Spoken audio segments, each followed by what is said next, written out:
अस्सलामुअलैकुम गाइस। तो आज हम अपनी गज़ल पढ़ने वाले हैं वली दकनी की, जो कि हमारी क्लास 11th में इलेक्टिव उर्दू में AMU गर्ल्स में AMU में यूनिवर्सिटी में यूज़ होती है। तो हम इस गज़ल की तशरीह वगैरह सब करेंगे। तो ये देखिए, शराबे शौक़ सीज़ सरशार हैं हम, कबू बेखुद कबू होशियार हैं हम। यानी हम अपने आशिक के जो शौक़ है, यानी शराब शौक़ यानी आशिक की याद में, आशिक के शौक़ में जो हम मस्त हैं। तो कबू बेखुद यानी कभी बेखबर और कभी होशियार यानी कभी होशियार हैं हम। कबो यानी पहले कदीम उर्दू में यूज़ होता था कबो। तो कबो का मतलब होता है कभी। दूरंगी सौ तेरी ए सरवरे अना, कबू राज़ी कबू बेजार हैं हम।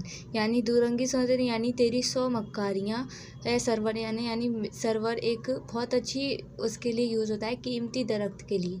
तो उसको तशबीह दी है शायर ने अपनी महबूब को कि कभी तेरी इस अदा से, कभी तेरी इस कीमत खुशकामत महबूब, कभी हम राज़ी हैं तो कभी बेजार हैं।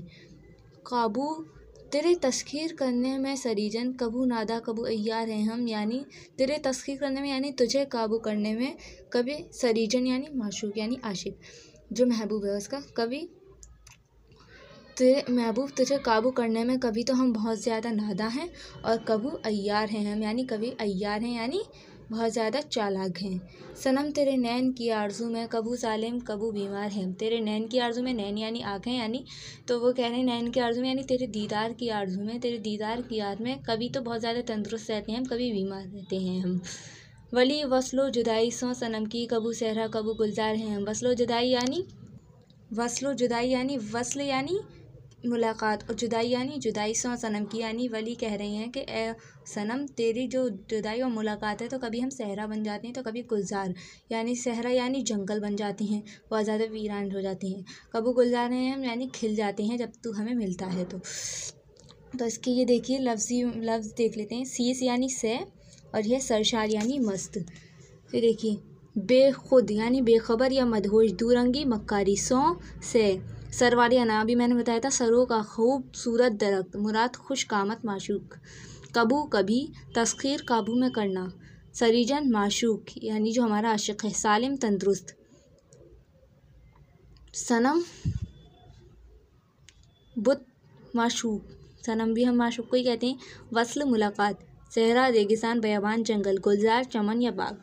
गौर करने की बात पढ़ लेते हैं।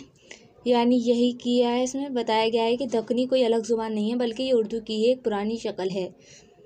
तो ये देख लेंगे हम। और इसमें जो इम्पोर्टेंट है वही है, वली का कमाल ये है कि उन्होंने कदीम उर्दू यानी दक्कनी और मीर सूद की उर्दू यानी दहलवी उर्दू के दरमियान एक खूबसूरत रब्त पैदा किया है। ये हम सवालात कर लेते हैं, मैं आपको बताऊँगी, आप लोग लिखते रहिएगा।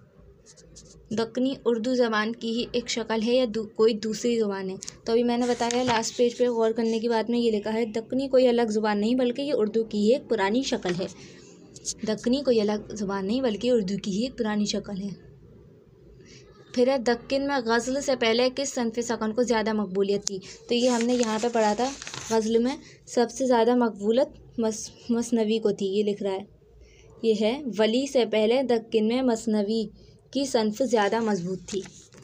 अब ये है, बेखुद, होशियार, राज़ी, बेजार, नादान और अय्यार जैसे अल्फाज के इस्तेमाल से शायर में कौन सी सिनत पैदा की गई है? इसमें ये बताया गया है, बेखुद और होशियार यानी बेपरवाह और होशियार यानी होशियार होती हैं। तो ये दोनों क्या हैं? ज़िद हैं, मुतज़ाद हैं। तो यहाँ पे कौन सी सिनत यूज़ होती है? सिनत ज़िद। राज़ी और बेजार यानी राज़ी हैं हम, बेजार यानी परेशान हैं। तो ये यहाँ ये भी मुतज़ाद हो गया। नादान और अय्यार यानी नादान बहुत ज़्यादा मासूम और अय्यार यानी बहुत ज़्यादा चालाक। तो इस यहाँ पे कौन सी सिनत यूज़ है? सिनत ज़िद या सिनत मुतज़ाद। इस गज़ल के मुतज़ाद अल्फाज, तो इस गज़ल में मुतज़ाद ये वो हुए हैं, ये है बेखुद और होशियार। दूसरे वो हैं जो मुतज़ाद बताने। 4th लाइन में राज़ी और बेजार, 6th लाइन में नादा और अय्यार, 7th लाइन में सालिम और बीमार, और 8th लाइन में 8th में और 10th लाइन में सहरा और गुलजार। और इस मक्ते का मफ़हूम अपने अल्फाज में, जैसे कि मैंने बताया, वली वस्लो जुदाई सौ सनम की, कभी सहरा का, यानी हम अपने महबूब की मुलाकात और जुदाई से कभी सहरा बन जाते हैं, कभी गुलजार, यानी मिलते हैं तो गुलजार बन जाते हैं और जुदाई होती है तो सहरा बन जाते हैं। तो ओके गाइस, थैंक्स।